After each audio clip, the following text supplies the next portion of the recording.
Greetings, everyone. This is Hong Long from Hong Long Wuxia, and welcome to another introduction to a Chinese weapon. This one is, as promised, the most impractical of all handheld Chinese weapons. These are called the tiger hook swords. Usually when you see these, or someone using these, they're used together. Occasionally you might see one used with another weapon, but it's usually both of these together. They were an actual weapon in Chinese history. There was a mention of these. One of the outlaws of the marsh had one of these. Somebody never returned the book to me, so I can't remember what they exactly called it. It was something like a nine-bladed, four-pointed weapon or something like that. This one right here, or these, they're only have an edge right here, and right here. But traditionally, the edge is all the way around. Right here, right here, right here, and right here, and right here. So there would be 2, 4, 5, 6, 7, 8, 9. I believe that's what it's called. It's like a nine-bladed, four-point weapon, something along those lines. It was he was one of the he was one of the first generals to get killed. He was so he wasn't one of the major characters, but he was in there. I think it was in the second book, but don't quote me on that. Anyway, so impractical because I mean because literally every edge, there was an edge on everything. I mean, you essentially had to carry them like this or carry them like this. If you were going on a long distance, you had to bring them. If you're going long distances, you had to keep them in a box. I mean, some kind of a burlap sack. I still think that would be too dangerous. I think they would have always kept them in like a wooden box. I mean, I know in the movies sometimes you see them carrying these strapped to their back. Yeah, that's not happening. So essentially, while there was one of the outlaws of the marsh was using this as a weapon, I'm pretty sure it was not a traditional combat weapon or a weapon that they used that was used outside of martial arts. In other words, while they would be great for dueling purposes, other than that, not so much. So today we're gonna go over a couple of techniques that you can use with these. I mean, like I said, they're impractical, but it'll help with conditioning and coordination.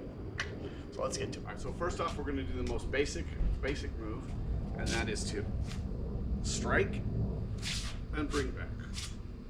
Strike, so we're striking with here. And then we're pulling, hooking, and bringing to us. So,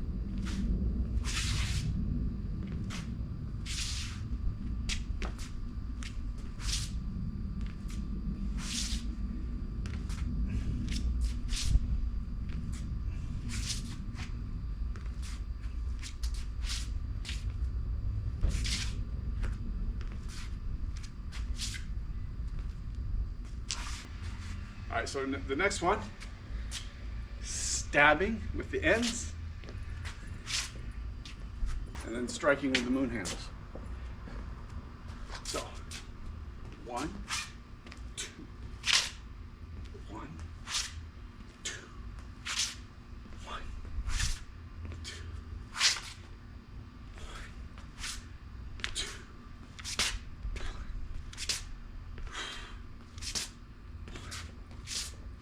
One of the ways they use these weapons is to catch a person's weapon. So if they come in with a sword,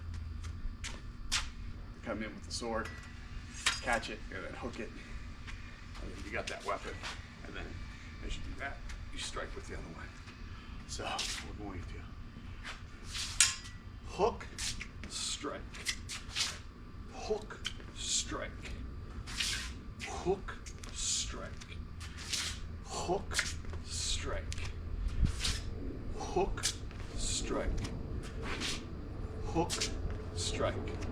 On the other side, hook, strike, hook, hook, strike, hook, strike. And you want to do it as quickly as you want the strikes.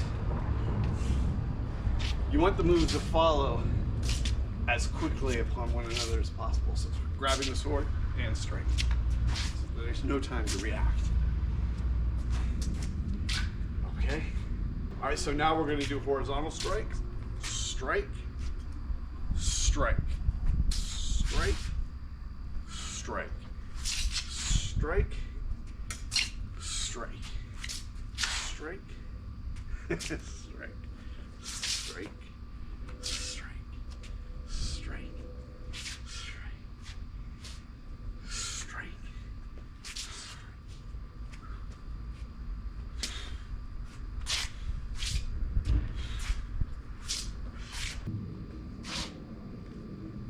Parry, strike, parry, strike, parry, strike, parry, strike, parry, strike, parry, strike, parry, strike, parry, strike, parry, strike,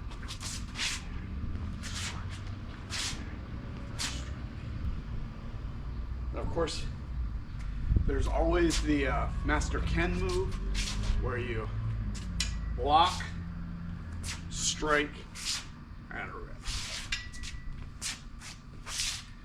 Block, strike, rip. Block, strike, rip. Block, strike, rip.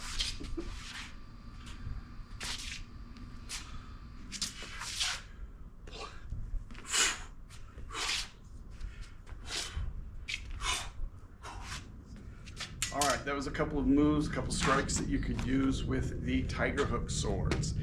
Very impractical, as you can see by my skill that was on display there. I do not practice these at all because they're completely impractical. I usually take them off of the wall maybe once a year and just practice just so I can stay a little coordinated with them. But yeah, I don't mess with these at all. I'm just taking them off the wall to show you, in case some of you might be interested in some of the more esoteric Chinese weapons and you want to learn how to use those. Those are some basic principles. If anybody wants to actually go over these in a more in-depth fashion, let me know in the comments down below, and that can always be arranged. So until next time, if you haven't done so already, make sure you hit the like button down there, subscribe, hit the bell for notifications. As I just said, let me know in the comments down below what you think of the video. If you want to know more, want to know less, if there's another form or another weapon you would like to go over, let me know and I will see what I can do. And until the next time, everybody, keep practicing.